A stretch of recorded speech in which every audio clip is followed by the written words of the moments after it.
Francamente, especial Ecos da Floresta. Estamos aqui no Sesc Jundiaí para uma das noites dos eventos aqui, dentro de uma programação que discute as mudanças climáticas, discussões que trazem como podemos repensar a nossa relação com a natureza.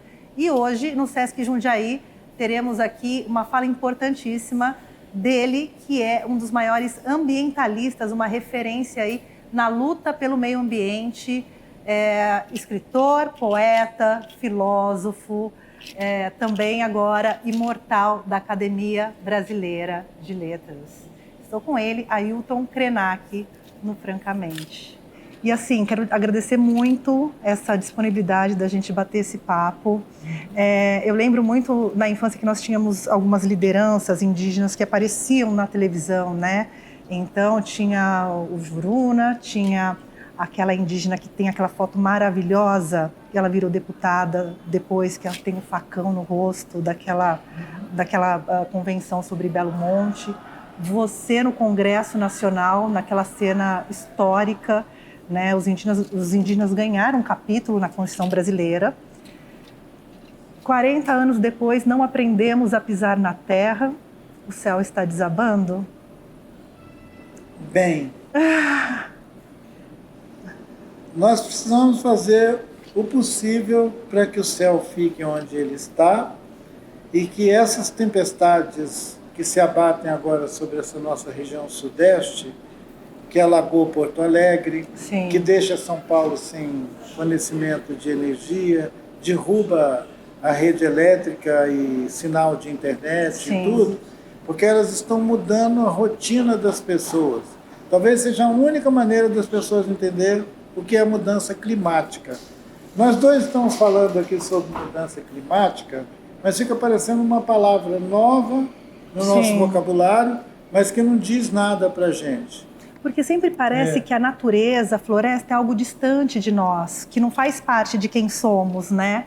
Porque nesse mundo, nessa necropolítica que vivemos, nessa lógica capitalista, o progresso é concreto, é asfalto, é a poluição, né? A gente tem essa percepção que estamos progredindo, quando muito pelo contrário, né? Nós estamos nos afastando do que nos mantém. A Terra vai continuar, a natureza vai continuar, nós que vamos passar, né? E nós temos essa lógica completamente invertida, né? De descolamento da natureza, né? Eu penso muito no efeito disso nas crianças. Sim. Porque nós, adultos, a gente consegue comparar. A gente pode comparar como é que foi o século XX e o que está acontecendo com a gente agora no século XXI. As crianças não. Para eles, esse mundo que a gente embalou e que agora está entregando para eles, é um pacote cheio de surpresa, né? E a gente não poderia deixar de pensar como as crianças que estão de 0 a 10 anos estão experimentando essas mudanças de um calor excessivo, de tempestades imprevistas e de outras mudanças que estão acontecendo na vida das suas famílias e que as crianças não sabem interpretar. Nós adultos sabemos. Então seria muito importante pensar como apresentar para as crianças esse admirável mundo novo que nós vamos ter que aprender a lidar com ele. Com mudança climática, com guerras, com conflitos. E para Marte não vai adiantar, né? Se espalhando pelo planeta. Tem gente que acha que vai resolver, foge daqui e resolve tudo, né? Mas decididamente a gente sabe que fugir daqui é impossível, né? Mesmo que a gente imaginasse que fosse só uma parte de nós que ia sair daqui para outro lugar, não tem outro lugar onde o corpo humano consegue habitar. Só se for vestindo um equipamento espacial, porque o nosso corpo não foi preparado para viver fora da biosfera do planeta Terra. É esse planeta Terra, azul, com florestas, com rios, que o nosso corpo pertence. Nós fazemos parte desse organismo Assim como os nossos órgãos internos fazem parte da gente, do nosso corpo. Não tem como a gente imaginar o nosso corpo fora do corpo da Terra. Seria uma alienação da nossa maneira de conhecer o mundo, imaginar que a gente pode viver fora da Terra. Mas A Terra é a nossa casa comum, a gente tem que aprender a viver nela. Mas a lógica do capitalismo, ela traz essa sensação, essa falsa sensação que tudo é possível comprar, que tudo tem um preço, que quanto mais dinheiro você tem, mais protegido ou mais bem ambientado você está, né? A custo da natureza, né? Essa mentalidade, ela foi instituída dentro de uma experiência muito bem sucedida do que a gente chama de progresso. Onde ferro, concreto, vidro, cimento, tudo isso existia numa abundância tão grande que produziu esse tipo de cidades e metrópoles que a gente tem hoje. Só que essas cidades e essas metrópoles estão entrando agora em uma espécie de... Um colapso. Elas estão entrando num certo colapso ambiental antes do colapso do clima. Esse que eu estou chamando de ambiental é aquele que a gente não tem nem mais onde destinar os nossos resíduos. Nós produzimos muito lixo. Sim. Nós estamos enchendo por onde nós passamos. Tem ilhas de lixo, de resíduos. Né? Aqui onde nós vivemos e fora daqui do nosso continente americano também, nós produzimos lixo. Quer dizer, hoje a gente já produz uma quantidade, um volume de lixo que é maior do que aquelas necessidades que nós temos, por exemplo, de produzir alimento. Sim. Tem estudos que dizem que a gente descarta 2/3 do alimento tudo que a gente produz como alimento. Quer dizer, se você tem, sei lá, 200 toneladas de laranja, você joga fora e descarta outras 200, enquanto aquela vai para o mercado. Então nós viramos mesmo uma sociedade da mercadoria. Sim. E talvez a gente ainda não tenha como sair disso que a gente chama de capitalismo, porque ele é tão atraente. Sim. Ele consegue produzir eventos o tempo inteiro mágicos. É como se alguém estivesse tirando coelhos da cartola. E provocar o desejo, né, por coisas, sem por ter contar para a gente de onde é que aquele coelho saiu. E para o capitalismo existir, a gente precisa aniquilar o pensamento coletivo, né? De pensar o coletivo para a sociedade, né? Ele institui uma competição tão radical em que as pessoas acreditam que quem vai ser bem-sucedido é aquele que vai reunir mais riqueza. E isso é uma tragédia, porque ele expropria os outros seres humanos, mas ele expropria também aquilo que a gente chama de natureza. Esse lugar que nós imaginamos culturalmente que é a natureza, somos nós mesmos. Então, o que o capitalismo está fazendo é tirando o nosso sentido de viver. De existir, né? E transformando a gente em pessoas que estão desejando o tempo inteiro uma nova bugiganga. Seja um carro, um brinquedo, uma roupa, alguma coisa. Pode ser até, sei lá, um novo... Um vaso novo. Para a gente botar a plantinha. Porque esse aqui é xaxim, né? Esse é xaxim. Aí fala assim, vamos trazer um de cerâmica para cá. Pronto. Vamos fazer um de plástico. Você já produziu um desejo totalmente sem noção. Para quê? Desnecessário, né? Estamos bem aqui, ó. Estamos aqui com esse vasinho. Com um vasinho aqui bonitinho. A tua militância já vem de muito tempo. Na década de 70 você já se colocava ali, né, dentro dos movimentos, na formação daquela aliança nacional. A gente entende que sempre houve uma vontade, talvez não, mas uma tentativa de se lutar por políticas de proteção. Quando a gente fala de proteção dos povos originários, demarcação de terra, eu tenho 43 anos, desde que eu nasci eu escuto isso e parece que isso não anda, que não vai para frente. E todos os dias tem lideranças indígenas sendo assassinadas no Brasil. Todos os dias vozes são caladas. E quando você fala, não, mas são os povos originários que protegem a natureza, parece que fica todo mundo assim com uma arma prostrada na fronteira, né? E não é sobre isso, é sobre usar a natureza, o modo de viver, né, a cultura de se viver naquele espaço que está sendo ocupada por garimpos, por grandes empresas, né? A gente vê Brumadinho, Mariana, a Braskem, o que ela está fazendo com uma cidade, né?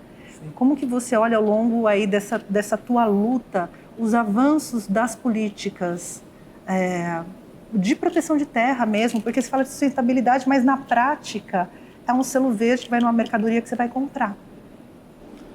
Você mencionou o Mário Juruna, mencionou a Tuíra, mencionou as pessoas que são meus contemporâneos, né? E alguns deles não estão mais aqui entre nós. Mas eles conseguiram, sim, todos já como voltaram para a natureza. Como o termo que nós usamos, todos já se encantaram. São encantados. Eles estão em outro plano. Esse livrinho Meu Futuro Ancestral, ele celebra, ele celebra essa possibilidade de os nossos ancestrais continuar nos inspirando para a gente resistir a essa fúria de extrair vida da terra e reeducar as pessoas para a gente poder compartilhar o que a terra tem para nos possibilitar uma vida boa. Isso não é progresso, isso é outra coisa. E nos nossos países vizinhos, na América Latina, o povo Quechua e Aymara dos Andes, eles têm uma expressão que eles chamam sumac calçai, e que é traduzido para o português como bem viver. Essa ideia de bem viver, ele é uma maneira de escapar do capitalismo predatório e viver uma vida onde nós só extraímos para a nossa subsistência aquilo que não vai fazer falta a outros organismos vivos da Terra. É uma ideia muito distante do que nós vivemos no mundo inteiro hoje, onde todo mundo está rendido à mercadoria. É uma lógica justamente ao contrário, né? É tirar o máximo para a gente ter o máximo, né? Sem olhar o próximo, sem olhar o futuro, né? A economia faz isso. A economia faz isso. As outras atividades que organizam a nossa vida em sociedade complexa, elas estão todas determinadas por essa fúria capitalista. Sim. Eu, às vezes, quando faço uma crítica assim, ao capitalismo, as pessoas pensam, mas o Ailton não pode ter a oportunidade de falar que ele esculhamba com o capitalismo. Mas eu sei também que toda essa facilidade aparente que o mundo experimenta, ela só pode ser produzida dentro de uma experiência capitalista, de uma economia que acorda as pessoas de manhã dizendo, o mercado está nervoso. O mercado está nervoso, o mercado está agitado, o mercado virou uma persona, uma entidade. Conseguiram dar uma personalidade para uma coisa que é uma invenção, é uma preocupação de quem quer acelerar cada vez mais. Né? E o que é curioso é que quando fala o mercado está nervoso, as pessoas estão exatamente acelerando a gente. Se você está tomando café de manhã e escuta um alerta tão agressivo desse, uma notícia dessa. Acabou o café. Você vai levantar ali e sair correndo. É como se tivesse um dragão invadindo seu quintal. Né? Estamos o tempo todo correndo, mas a gente não tem um horizonte correndo para onde e correndo para quê dentro dessa lógica, né? Você falou do desperdício de alimento, a gente tem uma grande parte da população em situação de extrema pobreza, né? Sem alimento, sem o mínimo. E o Brasil é um país que exporta commodities, né? Não é mais alimento. O alimento ele tem outro nome hoje. Não é mais o alimento, a comida, são commodities, dinheiro, exportação, dólar. Essa lógica parece que não tem... você consegue, dentro de um olhar poético, você consegue olhar uma solução para isso? Para o céu não desabar, porque você vem trazendo nas suas falas tanto os apontamentos, as críticas, e nos seus livros também um lugar de reflexão, de esperança. Nós temos aqui Tem vários, ó. Vamos imaginar esse ritmo que está aqui